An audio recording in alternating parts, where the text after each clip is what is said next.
O Sem Censura está começando agora. Segundo a Organização Mundial de Saúde, 47% da população do planeta sofre de enxaqueca e dor de cabeça. O neurologista Maurice Vincent vai explicar as causas e as formas de tratamento desses problemas. A convivência no dia a dia esconde muitas situações de limite que podem gerar, inclusive, dor de cabeça. Seja em família, no trabalho, numa briga de vizinhos, conflitos que muitas vezes vão parar na justiça, mas poderiam ser resolvidos com mais diálogo. Existe um profissional que facilita essa conversa, é o mediador. A advogada Úrsula Freitas é mediadora do Tribunal de Justiça do Rio e da OAB do Rio e vai explicar como é que funciona esse trabalho. A diretora Emília Silveira está lançando o documentário 70 sobre um episódio que marcou a história do país, o sequestro do embaixador suíço nos anos 70. 18 personagens envolvidos nesse sequestro relembram esse fato mais de 40 anos depois. Eles falam o que pensam hoje, o que mudou nas vidas deles e o que ficou dos ideais da juventude. A atriz Françoise Fourton está em cartaz com o musical Nós Sempre Teremos Paris. O espetáculo é uma comédia romântica, embalada por grandes canções francesas e conta a história de um casal de brasileiros que se conhece num café da França. Teatro é nosso assunto também com o ator Juliano Casarré. Ele está no espetáculo Adubo ou a Sutil Arte de Escoar pelo Ralo. A peça está em cartaz no Rio, já passou por mais de 50 cidades brasileiras, trata da morte, ora como pano de fundo, ora como personagem. Para a realização desse programa, contamos com a participação de vocês, nossos debatedores fixos, por e-mail, pelo Twitter, @scensura, pelo Instagram, @programa Sem Censura, pelo Facebook, Sem Censura TV. Vou começar com a dor de cabeça, até porque com dor de cabeça ninguém consegue resolver nada. Vamos tentar resolver a dor de cabeça para resolver o resto, os conflitos. Claro. É tudo isso mesmo? Falei em 40 e tantos %. São muitos números que podem refletir essa realidade na dependência de que lado nós enxergamos, né? Por exemplo, se nós formos olhar o percentual de mulheres que atravessa a vida inteira sem conhecer uma dor de cabeça sequer, isso dá 1% e dá 4% dos homens. Se for a forma muito frequente, muito intensa, talvez isso caia para 2%, 3%. O diagnóstico de enxaqueca formal, isso no mundo inteiro é reproduzido em vários países, vai girar em torno de 15, 16 a 20 e poucos %. Então, esses números, eles podem variar de acordo com o tipo, o subtipo e a manifestação que elas têm.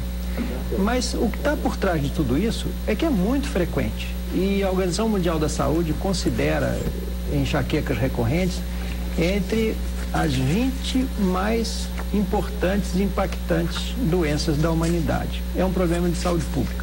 Porque impacta no mercado de trabalho. Impacta no mercado de trabalho, impacta nas relações sociais e pessoais, impacta no estudo, impacta, enfim, na economia grandemente.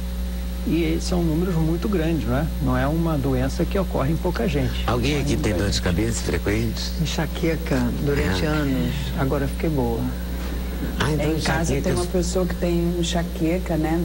Que trabalha conosco, crônica, há muitos anos. Eu ia até perguntar isso, é uma pessoa que, enfim, não dispõe de todo o recurso, mas é uma coisa brutal, de 2 dias de cama, de não conseguir falar, não conseguir andar, de uma disposição incrível e perde pelo menos um dia da semana de trabalho. São muitas causas? Na verdade, a enxaqueca é uma doença específica, diferente de dor de cabeça, né? A enxaqueca, por si, a doença especificamente, ela não tem causa. O indivíduo tem porque tem e pronto. O fator que mais frequentemente determina isso, ou que mais está ligado a isso, é uma propensão familiar. E há uma influência genética muito intensa na enxaqueca. Então, se de fato nós quisermos saber se alguém vai ter enxaqueca na vida, não é muito importante olhar o que a doença faz, o que a pessoa trabalha, o que ela come ou deixa de comer. É melhor prestar atenção na família. Se a mãe tem, se a avó tem, se tem muitos... Isso sim vai aumentar muito a probabilidade daquela pessoa desenvolver enxaqueca. Agora, ela comentou que não tem mais. Isso é verdade. A doença é flutuante muitas vezes, aparece um período, desaparece em outro. E ela tende muito a predominar, raramente começa depois dos 30 anos. A primeira crise depois dos 30 anos é muito raro. e tende a predominar nos adolescentes e adultos mais jovens. Isso é a fase áurea, né? A doença se expressa muito nessa ocasião. E com o passar da idade madura, muito frequentemente ela desaparece. E se eu andar um pouco mais à frente nisso e chegar realmente na idade mais idosa, a enxaqueca não existe mais, ela tende a desaparecer. Então é uma notícia boa, é uma doença com notícia boa no fim. A maioria das pessoas... Envelhecer então tem essa vantagem. Tem enxaqueca que vai envelhecendo, vai melhorando. A tendência geral é essa. Sim, porque muita coisa pode dar dor de cabeça, né? Uma coisa de alimentar, não pode? Uma falta de café, por exemplo. Eu raramente tenho dor de cabeça, mas se eu não tomar nenhum café, eu tenho dor de cabeça. É excepcional esse comentário, acho que merece um esclarecimento aqui, porque a confusão que nós percebemos em geral é entre causar uma doença e desencadear o ataque daquela doença. Então, muitas vezes, o que se considera como causa da doença são os fatores que apenas desencadeiam uma crise. E um dos paralelos que eu gosto de fazer é com asma, por exemplo. Se nós pegarmos uma criança asmática e ela for levada a um quarto fechado, com muita poeira, muitos ácaros, ela pode ter uma crise de asma. Mas eu não vou dizer que poeira causa asma. A asma já estava nela antes. Então, os desencadeadores das enxaquecas, das crises, que são individuais, não podem ser transferidos de uma pessoa para outra, né? Um é causado por jejum, já uma outra diz que é a menstruação que facilita a ocorrência das crises. Esses desencadeantes não causam uma doença. O chocolate, por exemplo, muitas vezes leva a culpa, né? Então, se chocolate fosse causa da doença, eu gosto de brincar que devia vender como cigarro, né? O Ministério da Saúde adverte, pode causar enxaqueca. Não tem nada disso, ele não causa doença em ninguém. Agora, quem já tem a doença e abusar de um alimento desencadeador para ele, quer dizer, ele tem essa propensão, ele tem mais chance naquele dia de ter uma crise. Mas pode comer e não ter, é super individual. Você pode ter enxaqueca e comer chocolate e nada acontecer. E nada acontecer e outro dia acontecer. Então, na verdade, quando o paciente pergunta para nós o que desencadeia a crise, eu devolvo a pergunta, o que você já observou que desencadeia a crise? Porque serve para você, não serve para o outro. Cada um tem o seu desencadeante. E ele vai aprender a administrar isso na vida.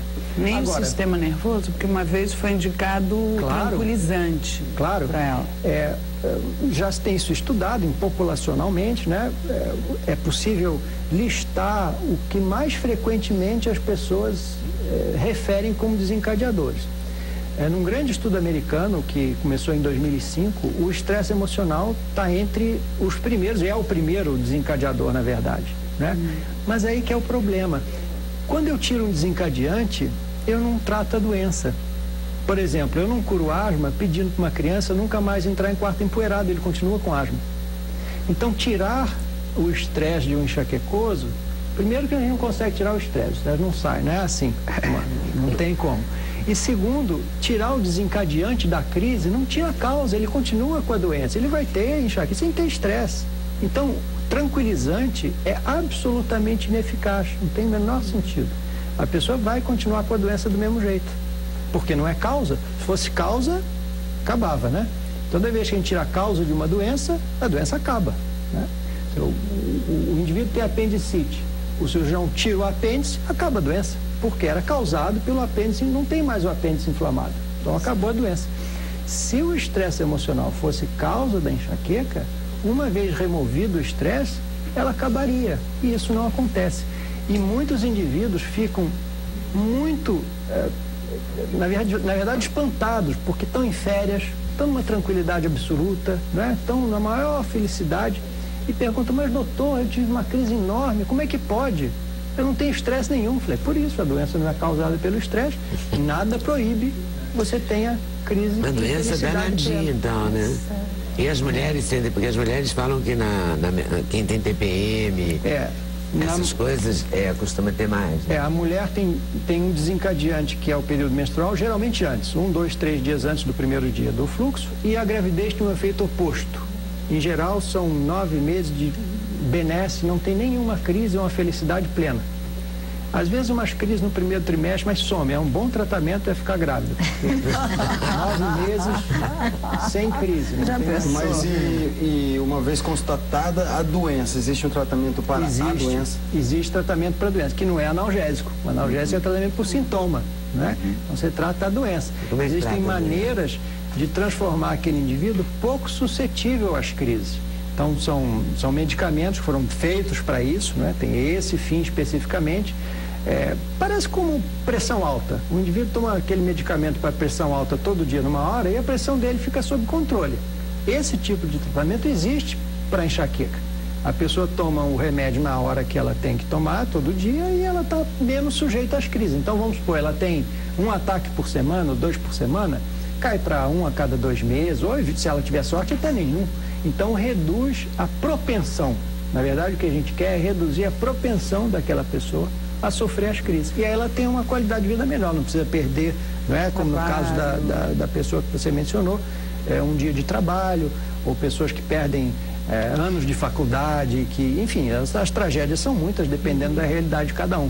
Mas devolver o comando da vida para o próprio indivíduo, não ser mais comandado por uma doença que vai determinar se ele vai sair de casa ou não vai, se ele vai ao trabalho ou se ele não vai, isso é um objetivo muito importante. Não é eliminador o objetivo do médico, é transformar a vida daquela pessoa numa vida que não é mais comandada e ditada por uma doença altamente incapacitante. Isso é que é importante fazer. E é possível? É possível. É possível. Os índices de satisfação giram em torno de, neurologicamente falando, né, em torno de 80% dos indivíduos vão ter uma melhora que altera a sua vida. Os outros 20% têm melhoras menores, porque evidentemente nenhum tratamento cura todas as doenças satisfatoriamente, mas a maioria das pessoas tem a grande chance de sofrer benefício mensurável, bastante significativo, quando o tratamento correto é oferecido, né? Porque a pessoa já deve ficar tensa, né? Assim, se ela vai comer, se ela tem enxaqueca, vai comer chocolate, já deve lá ir. Incrivelmente tensa. O chocolate, amanhã eu vou ter, né? Os tratamentos são só alopatas ou o senhor recomenda algum outro tipo de tratamento? A gente não pode, há muito tempo na medicina não se pode mais recomendar o tratamento que a gente acha, né? Baseia-se em evidências que se comprovam que tal medida é eficaz e essa não é.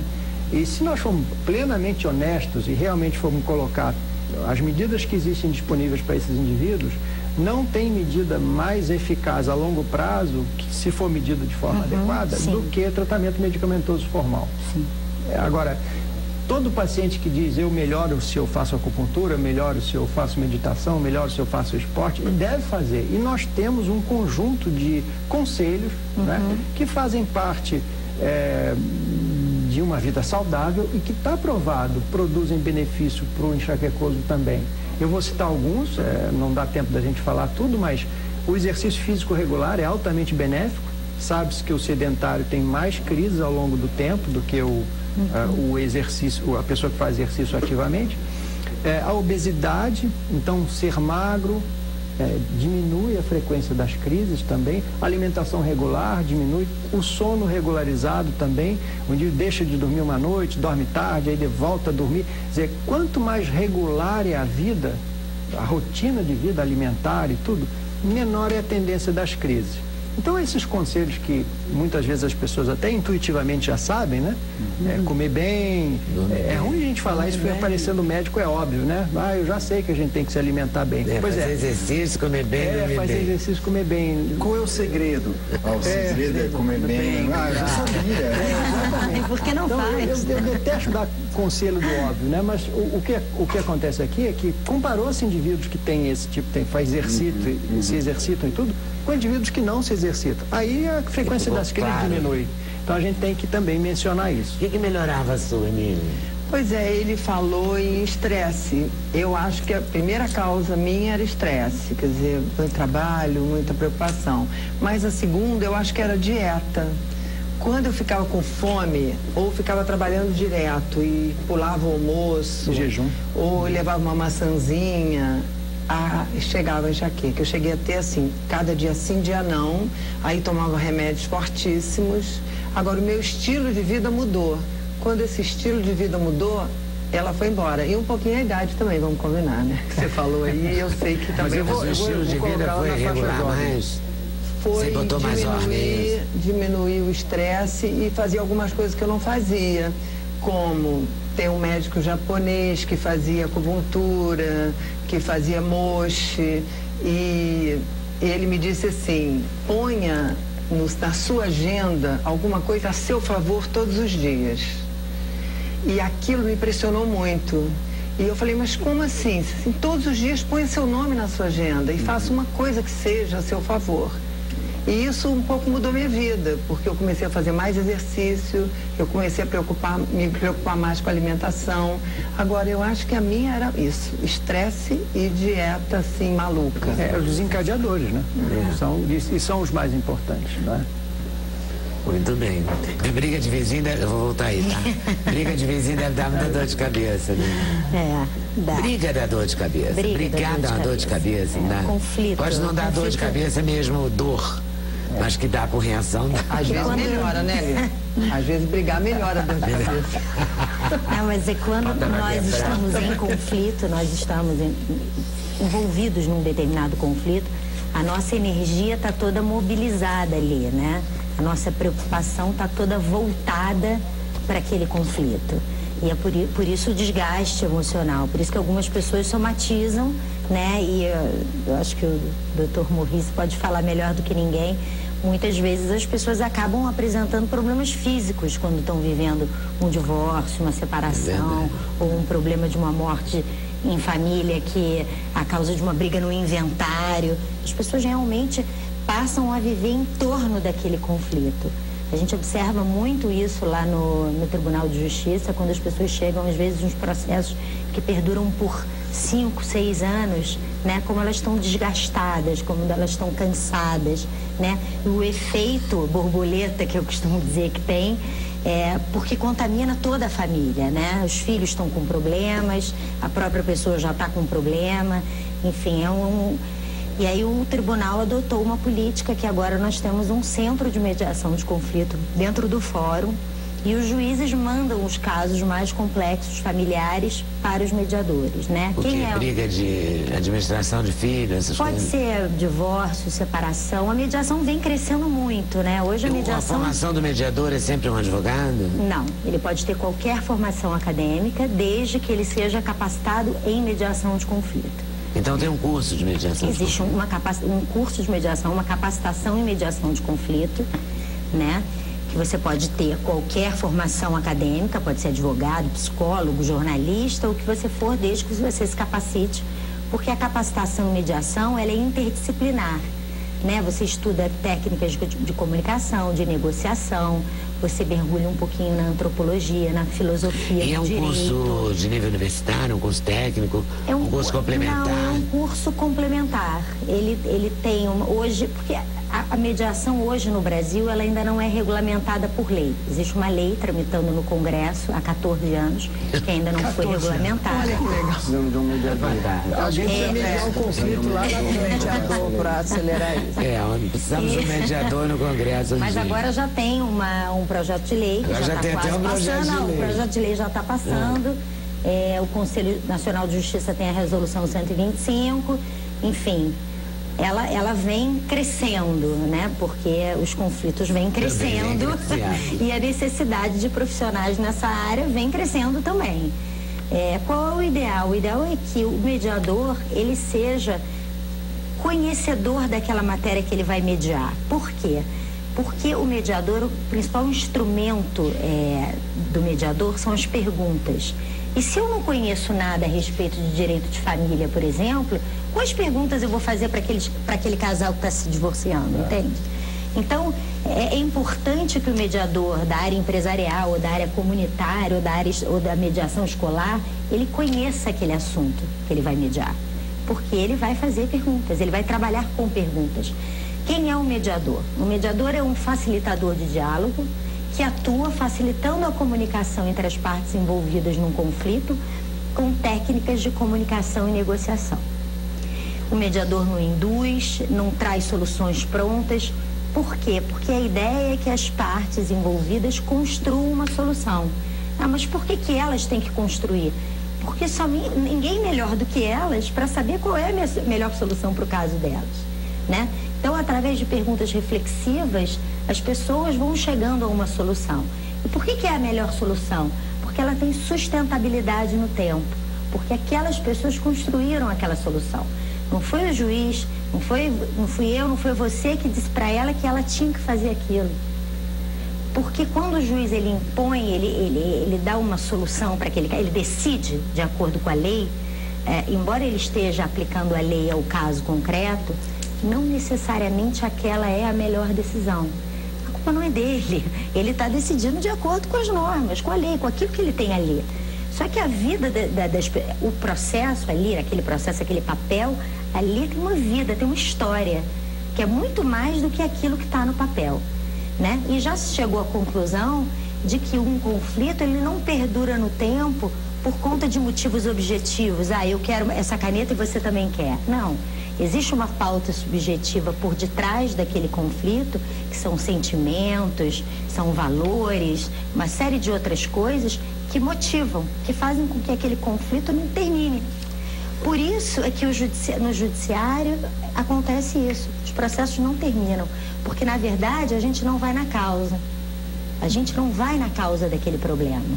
A gente vai dando paliativos, a gente vai dando analgésicos para aquele conflito. Mas você consegue ser totalmente imparcial ou você acaba no seu coração tomando partido por algum lado?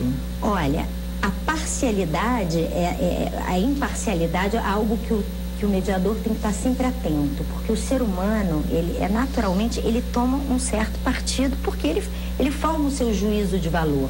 Ele tem as suas convicções, a sua educação, as suas crenças, enfim.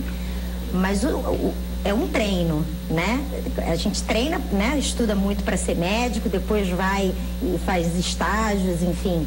É um treinamento todo dia. Você vai lá mediando com você mesmo e vai dizer, não, isso aqui é o que eu penso.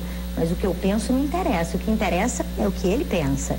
É como ele entende que aquilo vai ser solucionado da melhor maneira. Não sou eu, Úrsula, que tenho que entender. Então, é um treino, é um treinamento constante que eu faço comigo. É uma auto-observação, digamos assim. Úrsula, existem estatísticas ou índices que mostram que realmente quando há uma mediação de conflito, isso leva a uma satisfação, uma solução muito maior? Olha, existe uma pesquisa hoje que 80% dos casos hoje... Nos Estados Unidos eles fizeram uma pesquisa agora recente e chegaram à conclusão que 90% dos casos que vão ao judiciário não precisariam ir. As pessoas nós temos hoje no Brasil a cultura da terceirização. A gente faz qualquer negócio para não resolver nada. A gente quer que o outro resolva, né? E a gente não quer se comprometer. Por quê? Porque a nossa sociedade, ela tem a cultura da irresponsabilidade. Nós não queremos nos responsabilizar por absolutamente nada. Foi na mosca isso, né? Decida por mim. Decida por mim. Por favor, doutor. Resolva para mim, porque eu não quero parar para pensar, eu não quero parar para refletir, eu não quero me responsabilizar por aquilo que eu também causei. Porque num conflito, não se iludam, cada um contribui à sua maneira para que ele esteja ali e para que ele se perpetue. Todos nós contribuímos à nossa maneira para que aquele conflito se perpetue no tempo. Com ação, seja com ação ou seja com omissão. Né? E a velocidade com que a vida está, né? Com toda essa... Exatamente. Nosso maior amigo hoje é um... Nosso maior amigo é o celular. A gente dá graças a Deus quando a gente chega mais tarde em casa que estão todos dormindo. Assim não há diálogo algum. E a gente liga a televisão e fica ali recebendo aquelas imagens que a gente também não está ouvindo, que as pessoas estão falando ali. Porque é uma vida dinâmica, enlouquecedora. Essa aqui é a verdade. As pessoas não têm mais escuta um para o outro. E no escritório, quando eu atendo as pessoas, é impressionante. Quando elas começam a se ouvir, as coisas vão se abrandando, porque elas estão há não sei quanto tempo sem se escutar. Eu só falo, mas não te ouço. E aí, porque eu não te ouço, eu crio uma série de ilusórios na minha cabeça para justificar aquilo que eu acho. Mas nunca te perguntei se era aquilo que você estava pensando ou que você achava. Mas eu supus, porque afinal de contas, naquele dia, você me olhou assim, me olhou assado, você cruzou a perna. E aí eu achei que naquele dia você chegou tarde, porque você não queria conversar comigo. E você entende? Não sei se eu estou sendo claro o suficiente do que o nosso ilusório cria. Porque quando não há diálogo, a nossa mente precisa de uma explicação para tudo que acontece. E porque nós precisamos de uma explicação para tudo que acontece, quando nós não temos aquela explicação real, a gente cria uma. E toma ela como verdade, o que é pior. E caminhamos com ela ali, como uma mochila nas nossas costas. E os casamentos, muitas vezes, os relacionamentos entre pais e filhos, ou entre marido e mulher, ou entre amigos, ou entre sócios numa empresa, ou entre vizinhos, é isso, né? Outro dia, não sei o que aconteceu, no prédio ao lado do meu, foi uma coisa bárbara. A vizinha esbarrou e derrubou uma tinta no muro. Ela foi lá e tacou uma lata. Foi uma resposta imediata. Ela não foi perguntar, poxa, foi sem querer, né? Foi sem querer. Por quê, né? E ela foi dizer para outra, olha, desculpa, foi sem querer. Mas ela achou que tinha sido de propósito, que por tal razão ela deveria e tinha o direito de dar uma resposta à altura.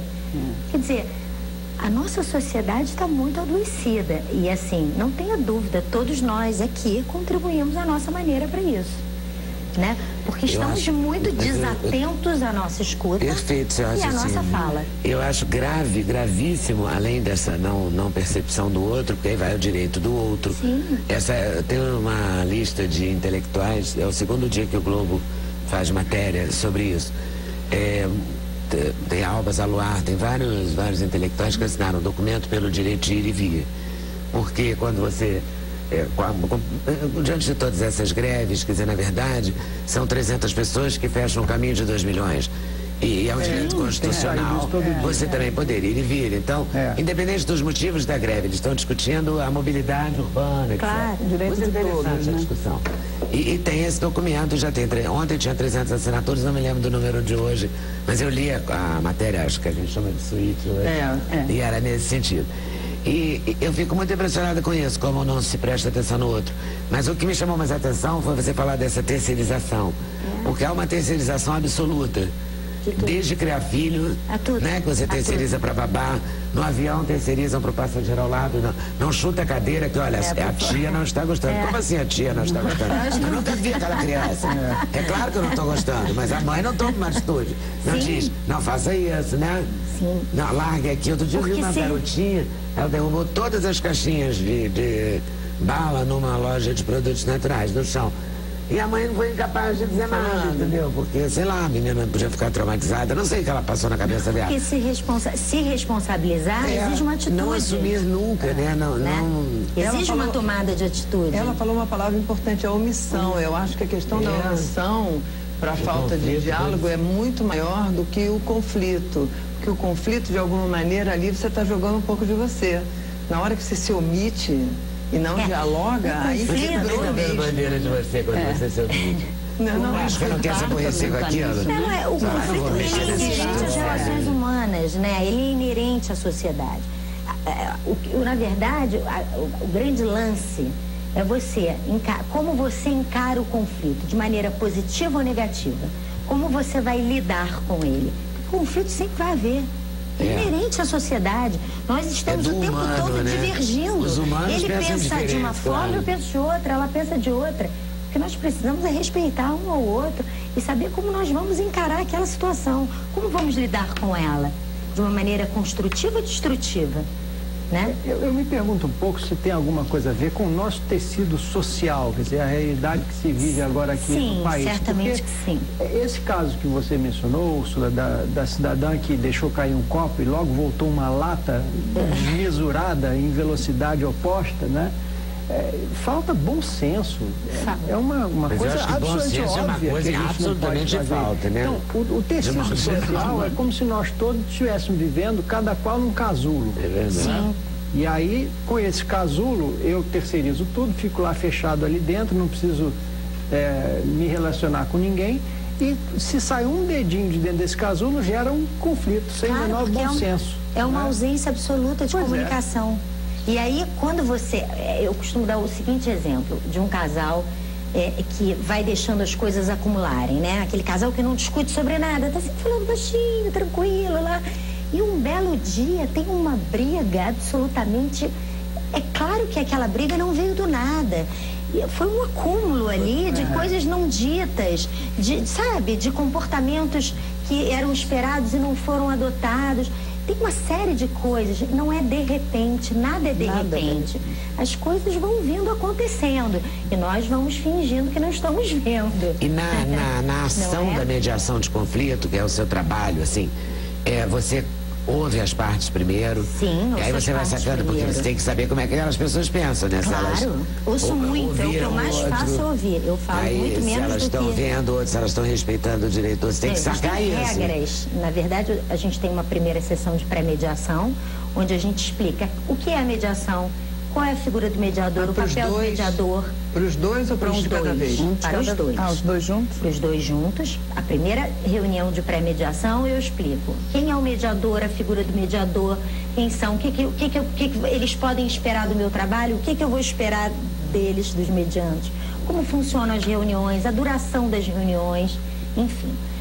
Nós podemos trabalhar com reuniões privadas. Se eu percebo que o conflito está muito acirrado, eu inicio a mediação com uma reunião fechada, primeiro com um, depois com o outro, para entender melhor o que está acontecendo, até porque pode ser que eles queiram fazer uma certa catarse, e aí é importante para que um não fale na frente do outro algumas coisas que também não vão ajudar. Tem coisas que não vão ajudar mais. Eram para ter sido ditas lá atrás e não foram ditas, e talvez sejam ditas num momento que não seja mais oportuno. Então, tem muito de feeling, de sensibilidade também, né? E aí eu vou... Tem um pouco de psicanalista, tem um pouco de psicólogo, tem um pouco de advogado, tem um pouco de padre. É multidisciplinar e interdisciplinar, tem um pouco de tudo, né? E aí a gente vai escutar depois o relato das histórias e eu vou ouvi-los, apenas ouvi-los, oferecer a minha escuta. E eu posso afirmar a vocês, isso faz uma diferença brutal. As pessoas, quando elas se sentem escutadas, elas passam a sentir por você uma coisa chamada empatia. É um disque socorro. Se eu sou empática a você, você é empática a mim. Se eu olho para você com respeito e consideração, te ofereço a minha escuta, você vai olhar para mim com respeito e consideração e vai me oferecer sua escuta. Claro que funciona. É uma dinâmica, está tudo interligado. E é impressionante como ao longo das sessões... E nas questões familiares que envolve filho, que é uma hora que a gente perde muita cabeça, né? Tá separando, você ainda gosta, o outro já não gosta mais, aí você tem filho. Às vezes já tem uma terceira pessoa na história. Que você já acha que está influenciando tudo. Tudo, né? Está você mesmo. Tem certeza. Está mesmo. E está. E aí... no meio desse caos, melhora, quer dizer, esse tipo de situação também é possível chegar num acordo, possível. Porque aí é a criança que sofre, né, que paga o pato dessa parada, né, porque ela vira um objeto ali. É a que mais sofre, porque a gente, bem ou mal, ao longo da nossa vida, a gente já adquiriu algumas ferramentas para lidar com essas situações, né? A gente vai criando uma couraça. A criança não. Ela é uma esponja, ela absorve tudo aquilo. E por mais que a gente não verbalize, sai por todos os poros. A raiva, a mágoa, o ressentimento, sai por todos os poros. Ainda que a gente não fale mal do nosso ex-cônjuge companheiro, né? Quando a gente faz assim, porque o seu pai não ligou hoje, né? Imagina você com seu pai. Isso é um discurso, né? Isso equivale a um discurso. E aí, eu não falei mal desse pai. Falei, vejam bem, eu não falei mal. Falei mal desse pai? Não. Mas o seu pai é engraçado, né? Seu pai não apareceu hoje. Tá atrasado de novo, né? Atrasado de novo. Então, é cruel. Né? Mas acontece direto. E essa criança e esse adolescente entenderam perfeitamente o que você quis dizer com esse olhar de lado e com esse tom de voz irônico. Tem uma coisa que eu não vou resistir, quer dizer, qual é a mediação mais difícil? Tem um tipo mais difícil, vizinho brigando é mais difícil, marido e mulher brigando, por pensão é diferente, marido e mulher brigando, ex-marido e ex-mulher brigando por filho. Não, eu acho que a mediação, cada um é um. ela só vai ser bem sucedida se as pessoas que estão envolvidas na mediação realmente estiverem comprometidas a envidarem os seus esforços para participar daquele processo de mediação. Ou seja, tenham boa fé, seriedade, se comprometam, porque o mediador não faz milagre. Ele pode ser o melhor mediador, ter as melhores técnicas. É como médico, ele pode ser o melhor médico do mundo. Se ele prescreve o tratamento e o doente não faz o tratamento, ele não vai ficar bom. Então, se o mediador utilizar todas as técnicas, oferecer o melhor acolhimento, e você não estiver ali envolvida e comprometida, aquela mediação não vai acontecer. E tem classe social, por exemplo, classe social é de mais informação ou de menos informação? Olha, a mediação comunitária, por exemplo, melhor. Que eu já participei no Complexo do Alemão, é uma mediação que eu costumo dizer, a gente... Como é que é formada, é feita a mediação comunitária? A mediação comunitária, você forma mediadores na própria comunidade. Aquelas pessoas que moram no Complexo do Alemão, aquele líder comunitário, eles vão ser mediadores, são eles que vão facilitar. Mas eles conseguem essa imparcialidade? Porque eles têm a linguagem, porque eles têm... mais dentro da realidade. Eles estão dentro daquele contexto social e dentro daquela realidade. Então... Não, nesse sentido, sim, eu falo na imparcialidade. Sim, sim. Mas eu acho que a mais difícil é a imparcialidade. Porque a gente tende a tomar partido. A imparcialidade, eu volto a dizer, ela é um treinamento. O mediador que se acha absolutamente imparcial e não tem humildade de reconhecer a sua condição humana e de perceber que ele tem que estar atento o tempo todo, porque ele pode ser parcial, sim. Ele já perdeu, como dizem os meus filhos, perdeu o Playboy. Perdeu o Playboy, tá certo. Eu vou voltar aí com outras questões, né, Úrsula? Tá bom. Valeu, intervalo, voltamos já já. Sem censura no programa da TV Brasil.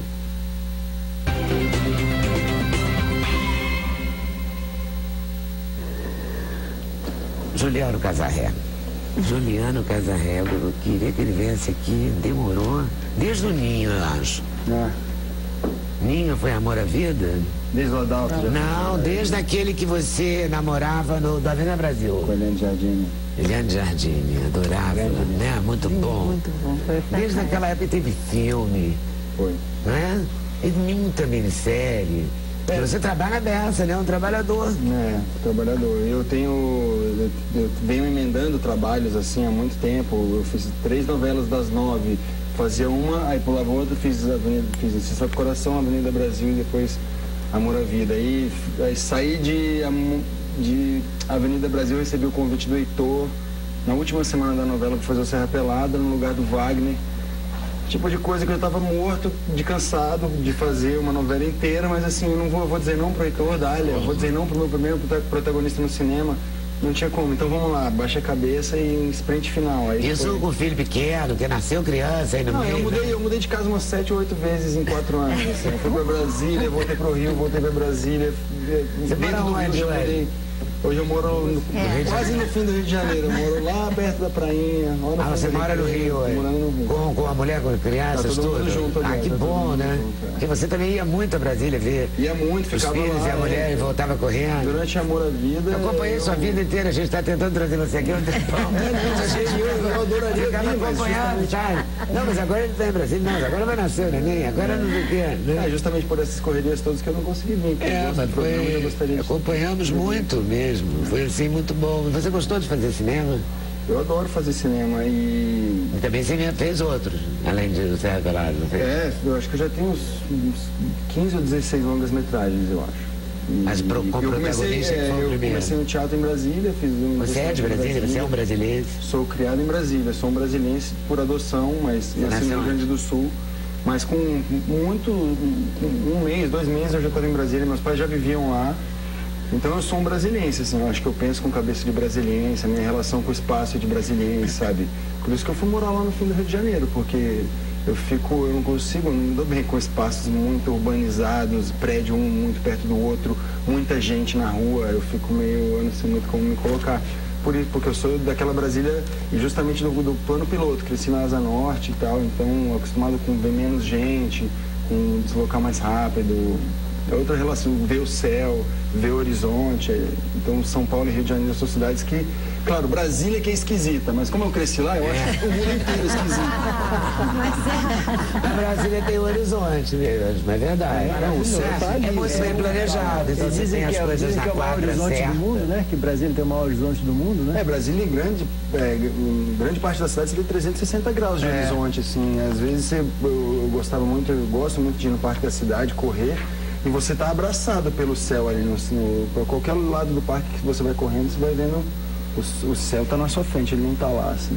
E quando eu morei em São Paulo, essa agonia ainda era maior, porque no Rio, de alguma maneira, uma hora você chega na praia, né? E aí na praia você vê. Você não chega em lugar nenhum. São Paulo, Você vê aqui, né? eu tinha uma agonia no olho mesmo, porque parecia que meu olho nunca conseguia focar nada longe. Parecia que a maior distância que eu tinha entre uma coisa e outra, entre eu e alguma coisa, era 30 metros, assim. Em 30 metros vai ter que ter alguma coisa, um prédio, alguma coisa vai ter daqui a 30 metros. É claustrofóbico, né? Assim, É verdade, Brasília dá uma amplidão. Não, tem uma que eu acho que luz se reflete em uma amplidão de pensamento. Por isso que a gente vê tantos artistas saindo de Brasília. É verdade. Brasília não tem um mercado que segure os artistas lá, mas Brasília forma artistas. Forma muitos. E de vez em quando a gente precisa ir lá se realimentar, não é? Eu sinto É isso. interessante mesmo. Você vê que as pirâmides, toda a religiosidade que Brasília também tem, né? Que acaba que Brasília fica restrito a essa coisa, né, pro Jornal Nacional, assim, né? Então acho que muita gente que não conhece Brasília pensa em Brasília e Jornal Nacional. Associa a política, né? A política, aquelas caras de Jornal Nacional e tal. Quando na verdade Brasília é muito interessante. Os políticos, porque aquele lugar, sabe? As pessoas vociferam contra uma cidade que é uma cidade com uma qualidade de vida excelente, arborizada, bonita, pelo menos ali o plano piloto. Claro que Brasília também, como todas as outras cidades do Brasil, está rolando um cinturão de pobreza ao redor e crescimento planejamento. Até Brasília é desordenado. Agora, pra gente que vai lá... Habitante, né? Foi planejada para muito menos habitantes que tem hoje. Então não tem como não sofrer. Mas o plano urbanístico da cidade é genial. Hoje tem metrô, que foi uma coisa que me assustou muito, de repente chegar em Brasília e ter metrô. Falei, como metrô? Brasília não foi feita para isso. E eu acho que seria uma boa solução, mas mesmo o metrô em Brasília, como a cidade é tombada, patrimônio histórico, cultural da humanidade, patrimônio histórico e cultural da humanidade, o projeto do metrô tem que ser subterrâneo, porque senão muda a arquitetura e isso atrasa muito a obra, encarece a obra. E eu acho que não, acho que tinha que ser, vamos fazer um belo de um metrô por cima que cruza a cidade, que a cidade é pura luz, puro ar, né? Se você tiver num carro pra que fazer subterrâneo? Eu acho bacana você dizer isso, que pra gente, pra mim, que nasci no Rio, vivo aqui, ir a Brasília é trabalhar rapidinho, voltar. Então a gente não vê essa vida, a gente vê uma cidade cenário linda, com uma obra de arte linda, mas essa vida da cidade, pelo menos a minha sensação é essa. Quando eu vou lá, eu não consigo ver. É porque eu tenho as amigas mineiras que adotaram Brasília, e aí você percebe, moram lá há anos e gostam, e te mostram essa Brasília que você está falando. Brasília que fica mais, tem uma coisa assim, que fica mais de 6 meses não quer sair mais. É verdade. Quem toma água daquele lago, né? É qualidade, né? Você aprende o que é Brasília, assim, que você aprende a se locomover por ali, com aquelas ruas que você vai por coordenadas e tal. Depois que você entende aquilo aí, você não quer mais, porque é uma qualidade de vida. E Brasília, por mais que você fale, é no meio do Brasil, é no meio do Cerrado e tal, não tem praia. O carioca, né, fala muito, mas não tem praia, como eu não conseguia morar numa cidade sem praia? Brasília é uma cidade com muita natureza, muita cachoeira ao redor, parques, árvores, e o pessoal é muito ligado nisso, em natureza, esporte, uma vida ao ar livre, vida saudável. Que bom. E você gosta de vida ao ar livre, saudável, faz exercício, segue todas as recomendações, né? Não tenho dor de cabeça. E não tem dor de cabeça.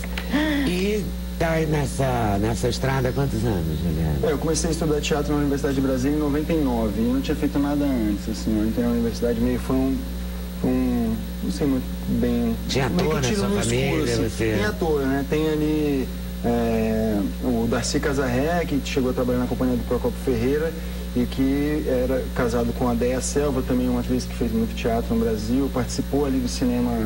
Os dois fizeram cinema no Brasil e eles são pais do Oder e do Oni Casarré, que trabalharam na Globo, eram atores e comediantes e tal.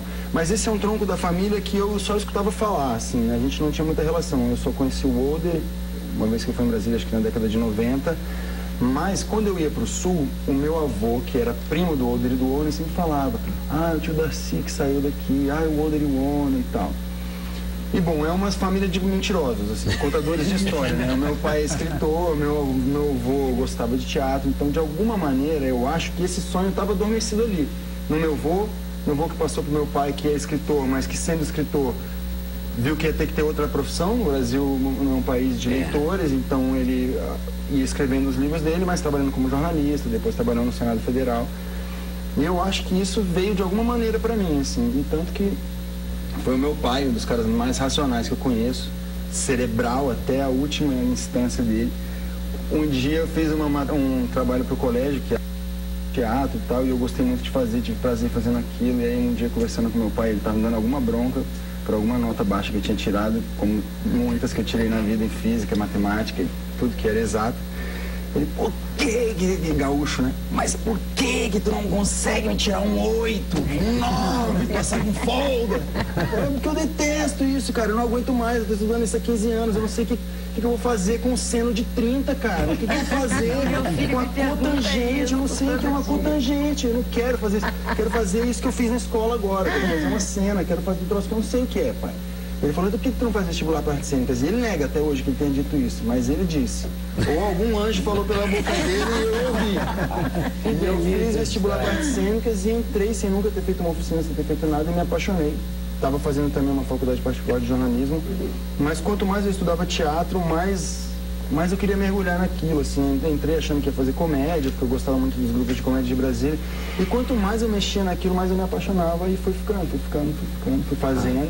Logo no primeiro semestre abandonei jornalismo, que eu falei: não, é isso aqui que eu quero fazer. E mesmo que eu não vá ser ator, é essa faculdade de artes cênicas que vai formar um profissional que talvez eu vá ser, que eu talvez nem saiba o que é. Não sei se eu vou escrever, não sei o que eu vou fazer, mas eu preciso fazer uma faculdade de arte, sabe? Aqui é o meu lugar. E foi a primeira vez que eu comecei a ter prazer estudando. Porque o colégio, por mais que tivesse algumas matérias que eu gostasse, o ensino no Brasil é conteudista, é socar conteúdo na sua cabeça. E aquilo era difícil para mim, né? Até porque eu tenho uma coisa que ela falou, que eu achei muito interessante, de coloca o seu nome na agenda. Eu tenho isso em mim, assim, meu nome tá todo dia, tá na minha agenda. Alguma coisa eu vou fazer pra mim. Eu senti que o colégio queria que eu riscasse o meu nome da agenda, sabe? Eu falava: não, gente, desculpa, eu tenho 15 anos, eu não vou fazer toda essa tarefa de casa. Eu não vou. O mundo tá aí, cara, eu vou nadar. Desculpa, tô indo pra natação. Exatamente. Fui. Foi um adolescente fácil, né? Um adolescente facílimo, né, pro seu pai. Mas assim, tirava notas não boas, mas nunca fiquei de recuperação e tal. Eu consegui me safar do colégio. Se livrava do colégio. E virei bom aluno na universidade. Mas foi bom essa parte de anotar o seu nome na sua agenda, privilegiar você. E resultou muito bem pra você, né? E até hoje tá aí comigo, assim. Eu vou... tem novela, texto pra caramba pra fazer e tal. Eu acordo 5h30 da manhã, 6 horas eu entro no mar, surfo 1 hora e 7 e pouco eu tô em casa, ajudando com o café da manhã das crianças, e 8 pego, vou pra Globo e faço o que tiver que fazer. Mas assim, se eu já sei que o dia vai ser corrido, eu acordo na madrugada pra fazer uma coisa pra mim, assim, e muitas vezes é o esporte. Assim. Muito saudável isso, bom. E é um jeito de lidar com o estresse, assim, de como tem um amigo meu, atleta de Brasília, que fala: esvaziar o copo, é um jeito de esvaziar o copo. Às vezes o copo tá cheio, você sai, corre 10 km, você volta, o copo tá vazio. Porque também você fica ali pensando no problema, acaba descobrindo como saídas, né? Poxa vida, você nunca vai precisar de mim. É isso que eu dizendo. Ô, Juliana, e essa peça? Essa peça é densa? É como? Ela é uma peça... O título é forte. Espera aí que eu tenho que achar o título aqui. Fala aí. Adubo ou a sutil arte de escoar pelo ralo. A gente queria... A peça fala da morte. A peça tem momentos mais densos, tem momentos de escracho, de comédia, e tem momentos de beleza e momentos singelos, assim. A gente decidiu que ia falar da morte. 4 alunos da UNB, esse é o nosso projeto de diplomação, foi essa peça. E a peça tá aí, tem 10 anos já. A gente se formou na universidade, a gente faz a peça até hoje. Até hoje, essa mesma peça? Que barato. E são os mesmos amigos? Os mesmos 4 atores. Adoro isso. Com o mesmo diretor, Hugo Rodas, e o François trabalhou com ele. Adorável, talentosíssimo. Não, mas é bárbaro isso, né? Que são amigos da vida inteira, né? Surgem conflitos? A gente vai mediar. Vou deixar meu Como eles cartão. vaziam o copo, eles resolveram. Pois Vocês vieram, agora vocês estão no Rio. Três de nós já moramos no Rio, tem um que mora em Brasília, que mantém um espaço cultural lá. É o mais resistente, mais isso aqui é descolar de Brasília. E legal, admiro ele, adoro, eu gostaria também de morar em Brasília, assim, às vezes eu fico querendo voltar. Como é um trabalho, a vida está aqui agora. Como é um trabalho de faculdade, vocês fizeram tudo. O roteiro, a peça, iluminação, direção, fizeram tudo, montaram tudo. A gente podia ter escolhido fazer um texto já escrito, mas a gente optou por pesquisar a morte e daí construir um texto. E sim, a gente costurou figurino, assim, agora eu troquei de calça. Minha calça acabou. Acabou, a primeira calça que eu tinha acabou, então eu tive que fazer uma calça nova. Mas a gente costurou o nosso figurino, a gente decidiu o conceito da luz, que é uma luz que não tem cor, não tem gelatina nos refletores, é só de intensidade de luz, assim. E cenografia também, a gente decidiu que a nossa cenografia seria mínima e que a gente ia ter um quadro negro no fundo, onde a gente vai desenhando os cenários da peça enquanto a gente vai fazendo ela de desenha e apaga, que é essa coisa do efêmero, né? A ideia inicial era morte? A ideia primeira de todas era ciclo, vamos falar do ciclo, do que nasce e morre e volta para a terra e vira adubo. De repente a gente percebeu que o ponto mais interessante talvez seria justamente a morte, por ser um assunto tabu, por ser um assunto que a nossa sociedade ocidental debate com muito pouca clareza, muito pouca vontade de falar da morte. A morte está escondida, a morte logo alguém cobre, logo já leva, o rabecão leva e vai pra gaveta, né? Entendeu? E ninguém vê, ninguém fala, ninguém pode falar de morto, não pode mostrar. E as pessoas não podem mais nem morrer, né? Hoje em dia a gente sabe já que existe um ramo da ciência médica, que é a tanatologia, que trata da morte, de morrer bem. Porque assim, a medicina hoje em dia não parece muito disposta a deixar que morra nem quem tem que morrer. O cara já está com os 2 pés lá, mas ele não morre, não consegue. Alguém deixa o cara na tomada, ele fica lá 10 anos e sofre ele, sofre a família, quando talvez ajudar essa pessoa a morrer em casa fosse não sei, me parece a solução mais humana. A gente vai fazer um programa sobre esse tema agora que isso é muito importante, muito interessante. No Globo, eu conversei ontem com ele e a gente vou fazer. É muito interessante esse tema, né? É muito desafiador. A morte é um tema muito desafiador, a gente tem muita dificuldade, né, de tocar. Eu queria não ter dificuldade de ver o VT, porque a gente tem um VT da peça. Vamos conferir? De quando isso? Enforcaram um homem que havia cortado a própria garganta, mas que fora trazido de volta à vida. Afasta! Afasta! De novo. Ou seja, enforcaram-no por ter cometido suicídio. Faz sentido. Os médicos avisaram que seria impossível enforcá-lo, uma vez que a ferida no pescoço abriria e o homem tornaria a respirar pela abertura, porém, não deram ouvidos aos médicos e puseram o homem no laço. Tem mais. A mamãe disse que o Balu morreu porque o papai do céu que quis. Ela disse isso? Foi? Foi. Por que o papai do céu tirou o Balu de mim? Que foi que eu fiz pra ele?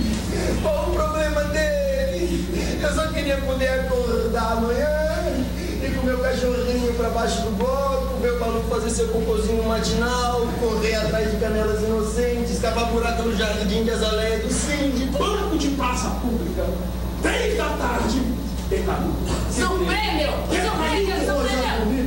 Há quanto tempo eu escuto falar isso? Há quanto tempo? Tem por que o suicídio? Por que não? O que é isso? Deus prefere o suicídio. Deus prefere suicídio. Deus prefere suicídio.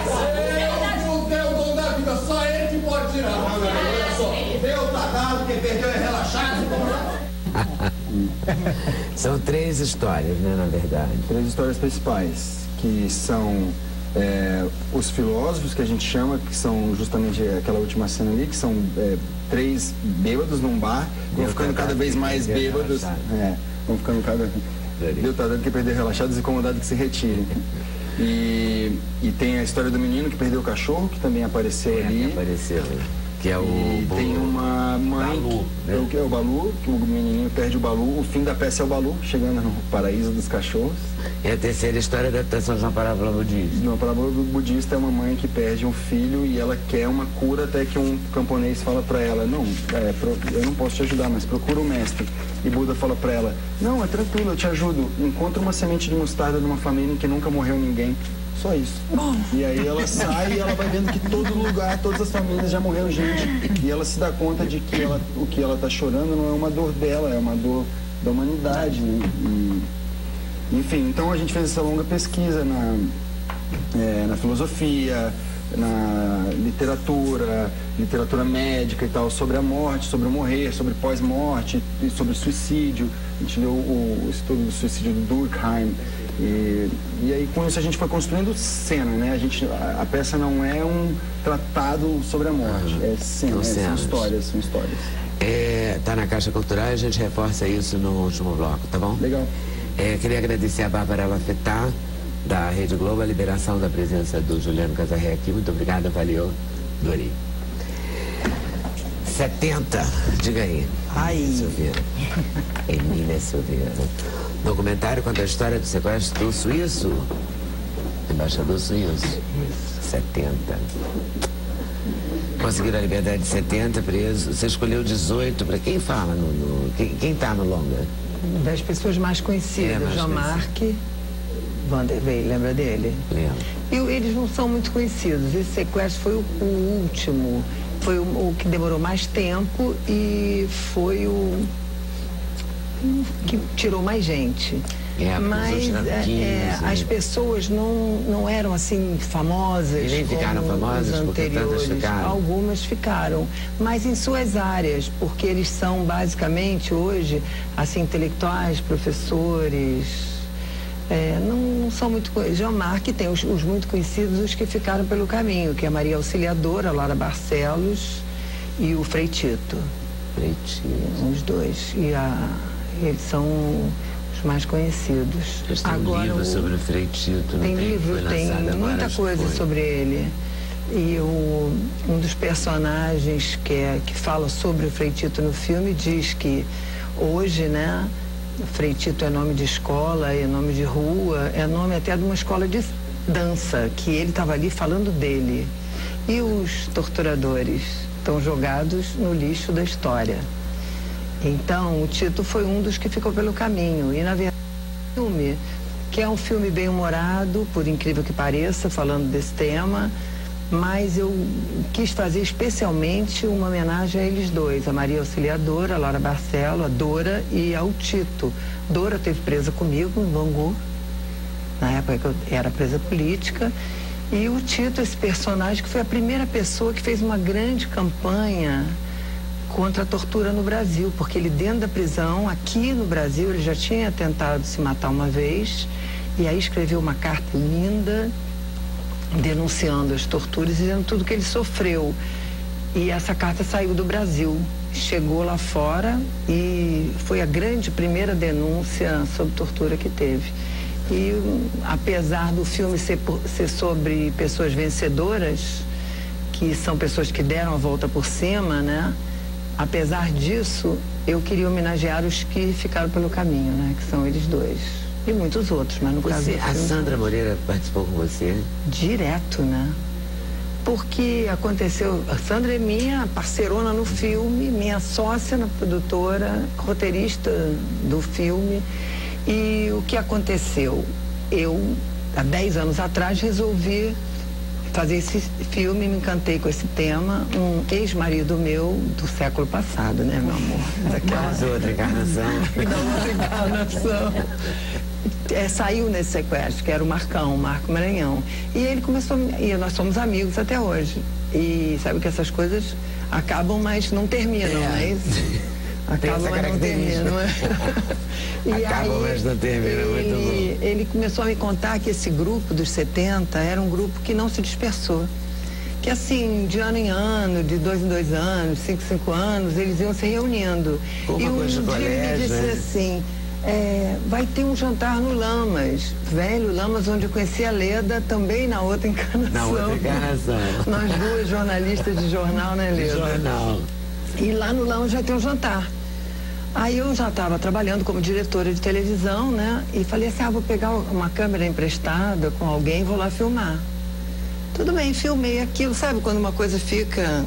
Tem um gigante adormecido aqui guardado, né? Que a gente não deixa ele aparecer muito.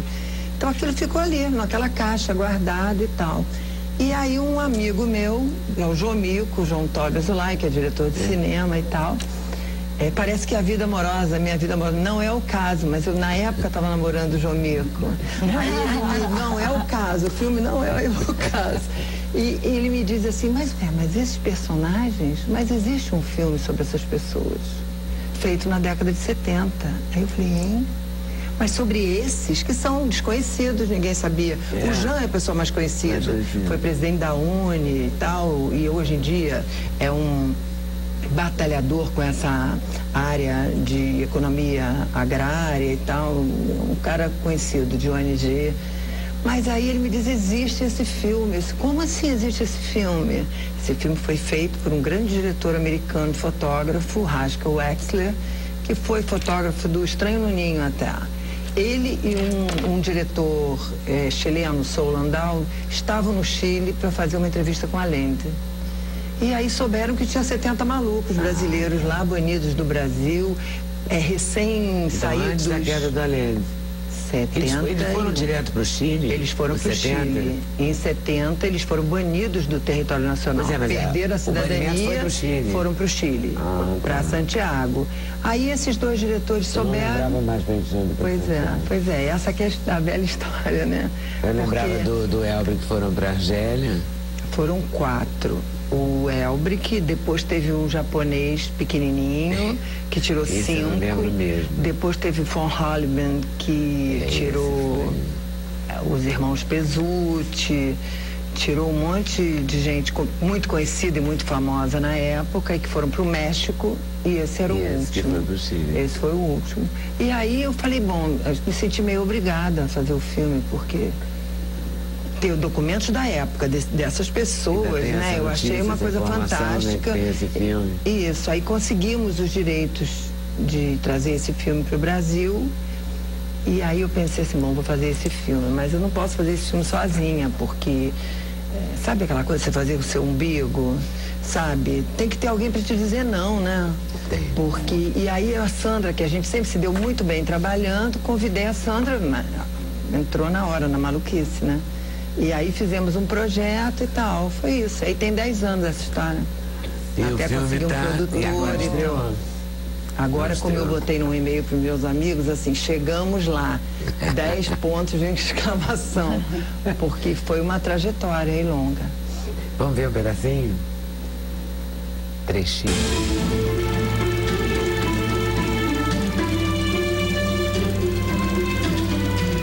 O que nos moveu em tudo que a gente fez foi uma força de vida.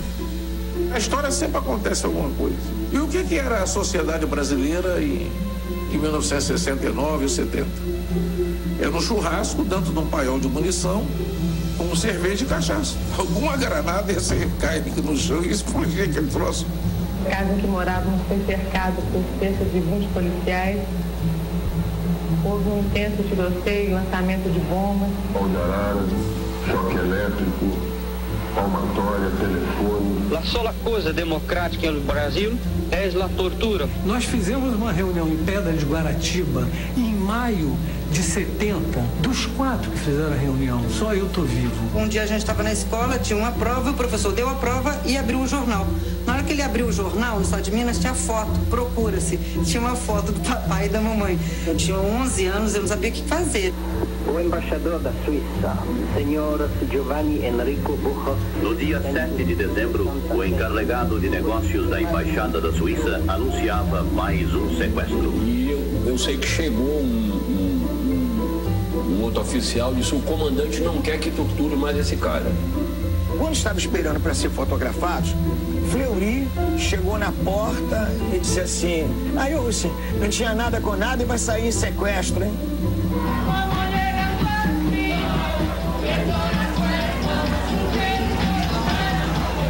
companheiro, seja bem-vindo, aí dava um puta abraço na gente. No segundo passo que eu dei depois do segundo abraço, eu já estava chorando. Yo no voy a renunciar. Pagaré con mi vida la lealtad del pueblo.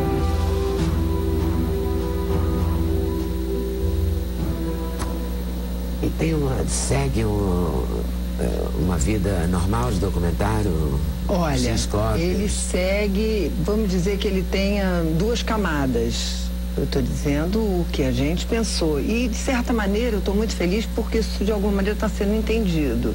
Ele tem uma camada que é cronológica. O filme começa com eles contando um pouco a prisão, esses documentos antigos, que foram 3 filmes que foram feitos. Eles falando da tortura, muito, assim, dosadamente, não muito. E aí o sequestro, a libertação, o Chile, a pauleira novamente, a fuga novamente, a perda de tudo novamente, o exílio e a chamada volta por cima. E na outra camada não tem história, o filme não é histórico. É uma tentativa de entrar na cabeça dessas pessoas, a história dessas vidas. Do hoje. O filme é no presente. O filme, como linguagem cinematográfica, é um filme no tempo presente.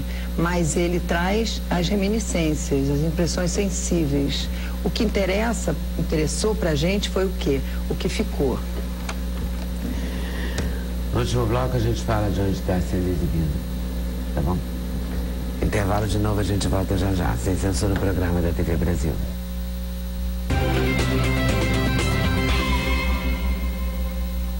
Grande esperança. É sempre uma alegria. De amor, de generosidade. De felicidade, de lugar bonito, de cultura, de tudo. E as pessoas que chegam hoje mesmo, os amigos meus chegaram a Paris, mandaram um e-mail de manhã. Tão entusiasmados, eles frequentemente vão a Paris, quer dizer, 1 vez por ano, 2, assim. Eu achei divertido isso, assim, o reencontro, né? E essa peça me deixa um pouco assim. É um alívio saber isso. É um alívio. E para mim, particularmente, o Nós Sempre Teremos Paris é mais do que um ato heróico e mais do que uma declaração de amor. Porque nós começamos esse espetáculo no horário alternativo, sem nenhum patrocínio. E fomos fazendo, chegando, e aos poucos ele foi indo para o horário nobre. Aí depois disso nós conseguimos, o Itaú, Multimarcas, e viajamos e tal. Estamos há quase 2 anos em cartaz. Muito bom. E já vamos preparar outro. Vamos fazer Jazz do Coração, da obra de Ana Cristina César. Olha. Poesia e prosa. Brasília um pouco de novo, um pouco de... Muito bom. Agora estão no Carlos Gomes. Carlos Gomes, sexta e sábado às 7, domingo às 6. Temporada popular. Até 8 de junho, antes da Copa, né? É tudo antes da Copa, não depois antes da Copa ou depois da Copa. Ali tem As personagens do espetáculo não falam francês, tiveram um encontro casual, né? São 2 brasileiros. Uma viagem de turismo a Paris. E a Luísa e Françoise fazem essa dupla, escrita pelo Chechel, dirigido pelo Jacqueline Laurence. É uma turma ótima. E eu gostaria muito, porque nós temos outros projetos, além do jazz, tem Guerra dos Roses, tem Estupro do Cupido para 2015, mas algo me diz que a gente sempre vai ter, nós sempre teremos Paris pela nossa vida. É um pocket, né? Então a gente pode estar sempre fazendo ele, pela minha vontade, quase em qualquer lugar. Não necessariamente no teatro, não é bom? Acho que é sonho de todo ator, né? Ter um trabalho. E claro que é uma idealização, realização e garra. Eduardo Barata, nosso grande Eduardo Barata. Vamos ser justos, né? Vamos ser justos. Do seu coração, o Barata também, do seu dono coração. Do meu coração. Luiz de Abreu e Françoise Pourton. Vamos ver? Trechinho? Temos. Peguei uma mesa, pedi um chá, coloquei os meus óculos, abri o Le Monde e fiz o que eu mais gostava de fazer naquelas tardes em Paris. E brinquei de ser intelectual. Mas em Paris. Le tendre dans mon cœur, une part de bonheur dont je connais la cause. C'est lui pour moi pour lui dans la vie.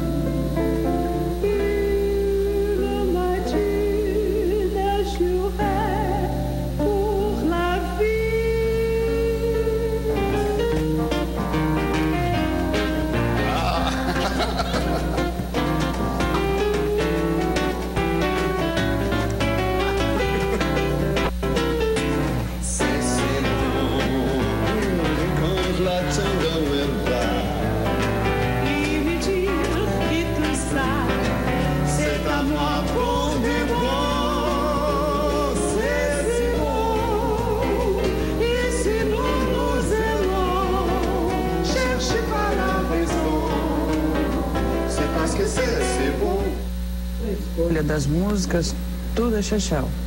Ele já entregou tudo pronto, inclusive com indicação dos intérpretes que queria que a gente ouvisse. Danadinho ele, né? Danadinho. Chechel, né? Chechel. Gosto muito. Muito bom. Então, Teatro Carlos Gomes, até 8 de junho. 8 de junho. Sextas e sábados às 7 horas e domingo às 6 horas, é mais claro. É até 8 de junho na Casa Cultural, na Caixa Cultural. Exatamente, até 8 de junho, também antes da Copa, esse fim de semana e o próximo, na Caixa Cultural, no Teatro de Arena da Caixa, ali na rua Ari Barroso, número 25, no centro do Rio.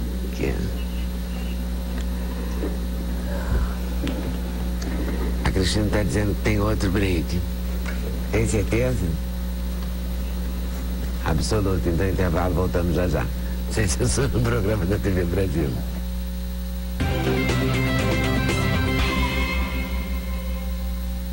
Bloco final, mais umas perguntinhas.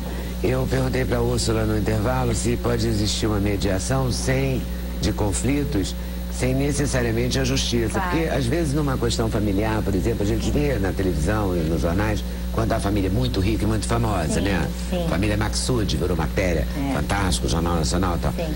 Mas se uma família, nem Maxud ou não, nem tão Maxud, quiser filhos que vão fazer a sucessão, assim como tem um coach que prepara os filhos que não estão preparados para substituir o pai, o mediador pode fazer esse papel, o mediador privado. Claro. Botar uma ordem numa discussão, né? Uma coisa que não consegue sair do lugar, né? Porque fica um querendo brigar com o outro e é interessante isso também, né?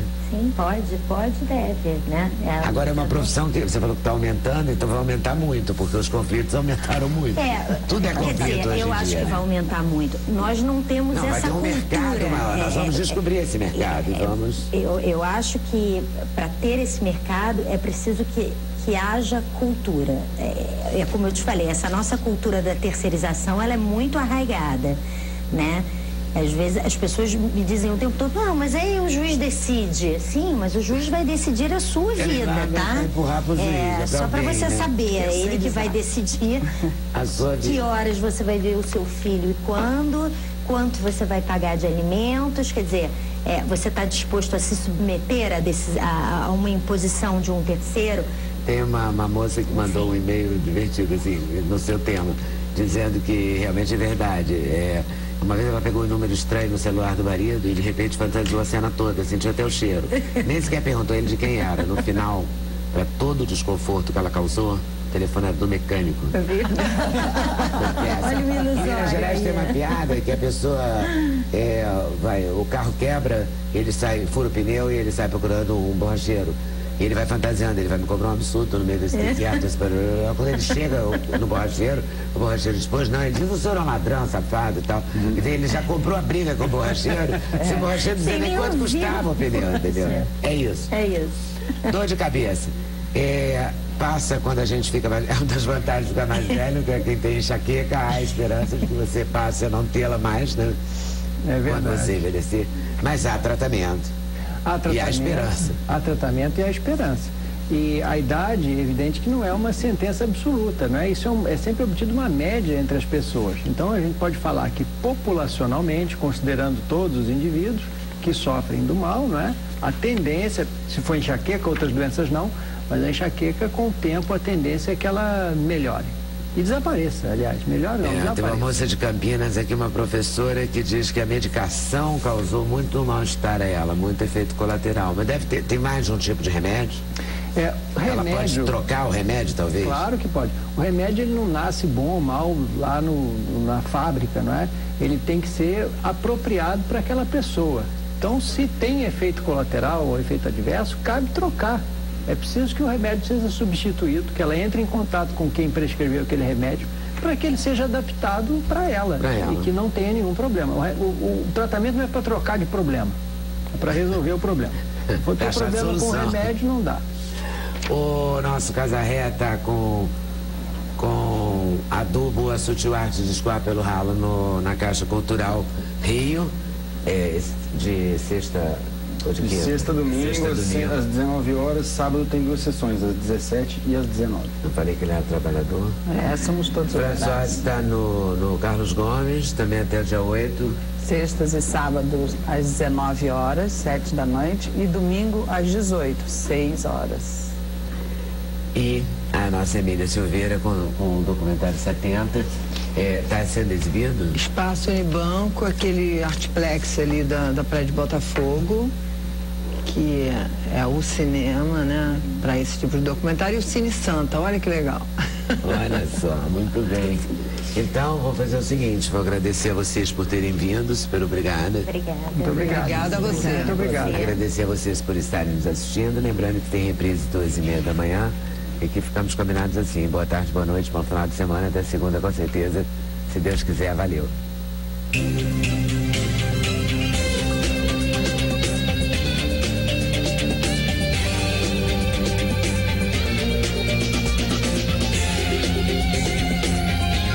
TV Brasil Brasília, a sua TV pública. Hélio Oiticica, um artista além dos quadros e da escultura. Diverso, hoje, 5h30 da tarde.